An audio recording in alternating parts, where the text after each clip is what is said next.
This is the 5th video to this series, which if you haven't watched any of the other videos before, consider watching after this video. I'm not here to waste your time, but again to tell you some SCP ideas, so let's get into it. SCP-4666, also known as the Yule Man, is a humanoid entity that appears annually, around the winter holidays. It is extremely hostile and sadistic, targeting families in remote, snowy locations, mainly those with young children. It has been observed to exhibit a deep fascination when observing suffering, and often leaves viciously altered and malformed remains of its victims.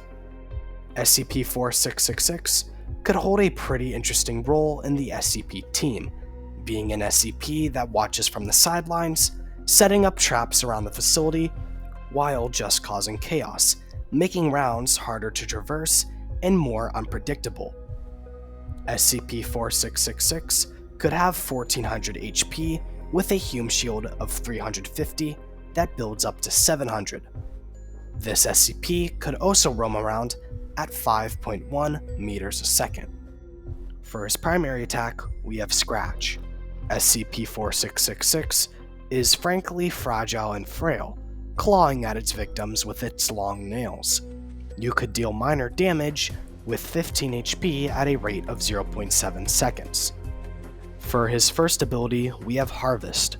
Harvest dead bodies of everything they got, down to the bones, even them. Leave nothing behind, stealing everything for yourself. Harvesting a body completely rids of the body, as well as giving you a couple things. A body could give you 2 bones, 5 teeth, and 3 flesh each. These are random numbers and can be adjusted accordingly. You might be wondering, what are these for? And these are going to be for and support your next ability, which is Hunter's Traps. Pressing Tab, open a menu of traps that you can place around the facility, utilizing the materials you find from looting bodies. I will give a couple ideas of traps, but I encourage them to be expanded upon and not limited to the ones I say. For the first trap, we have Bear Trap.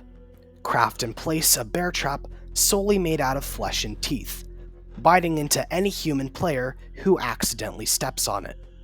This could deal minor damage, as well as temporarily lock human players in place. This could utilize 5 teeth and 2 flesh.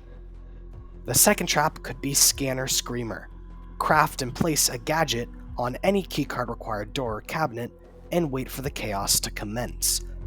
Once a human player attempts to open the rigged keycard scanner, the contraption will scream a loud and haunting screech, alerting possibly nearby SCPs of a human player's presence, as well as just giving the human players a scare. This would work only the first time the player tries to use the keycard scanner before becoming defective. This could utilize 2 teeth and 4 flesh. For the third trap, we have Door Trap.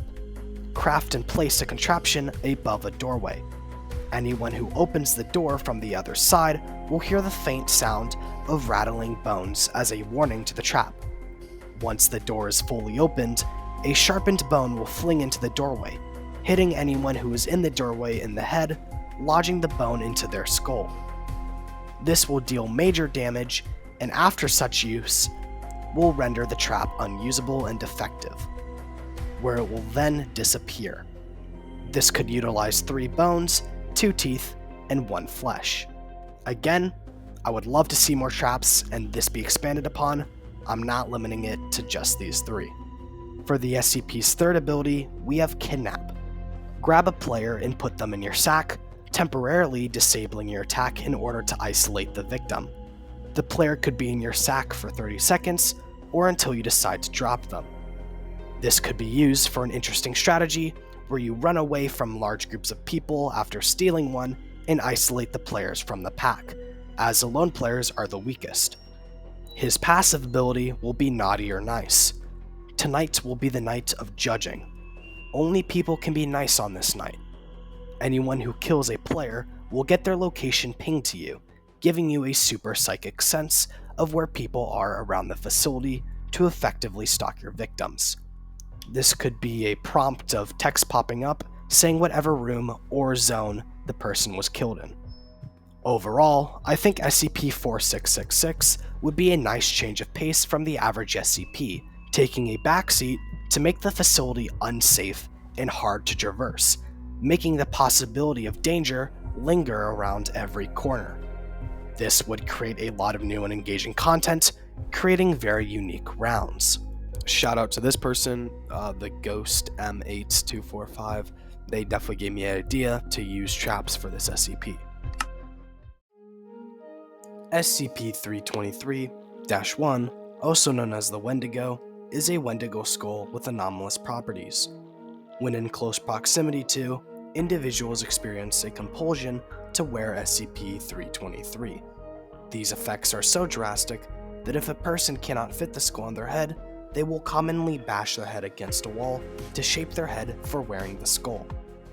When wearing SCP-323, the person commonly refers to feeling hungry and cold, killing and eating people to satiate and mollify this feeling.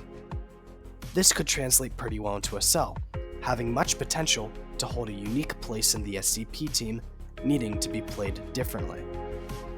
SCP-323-1 could have 1500 HP and 150 HS that could build up to 300.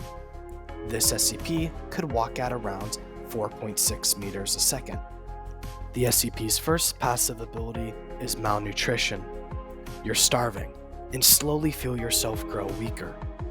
Your main health slowly diminishes over time, at a rate of what could be 4 HP a second. You could have a minute grace period at the beginning of the game before you start losing health. The SCP's primary attack could be swipe. Swing your sharp, elongated claws at your victims, dealing minor damage at a quick pace. You could deal 20 HP at a rate of 0.6 seconds. For the SCP's second passive ability, we have Bloodlust. You're starving. The need to kill and feast puts you in overdrive. Move quickly and attack with swift and calculated speeds. Killing people temporarily, which for what could be 3 to 5 seconds, increases your speed and damage. This does not stack. It can also temporarily stop the SCP's malnutrition health drain for what can be 4 seconds and is stackable.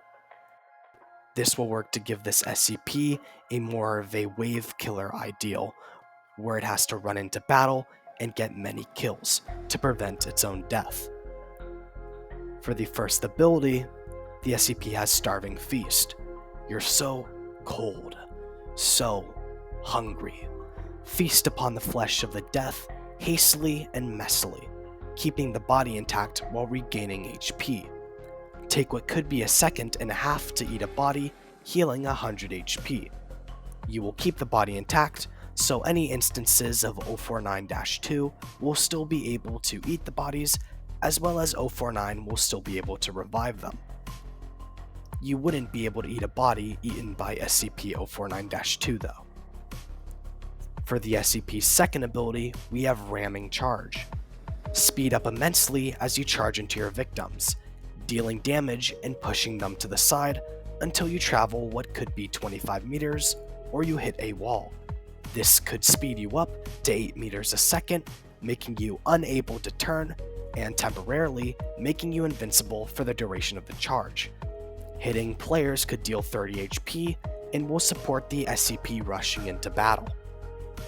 Overall, I think SCP-323-1 would also be a nice change of pace from the average SCP, being an SCP that is slowly and unstably dying, that reinforces you to be a wave killer, sprinting into large waves of people, coming out very harmed but not dead.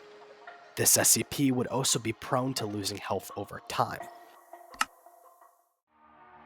This is the 5th iteration of the series, since people keep asking for more, and this is really fun to do. Hope you guys like these ideas, and I hope something can be taken from them. That's all I have. Have a great day.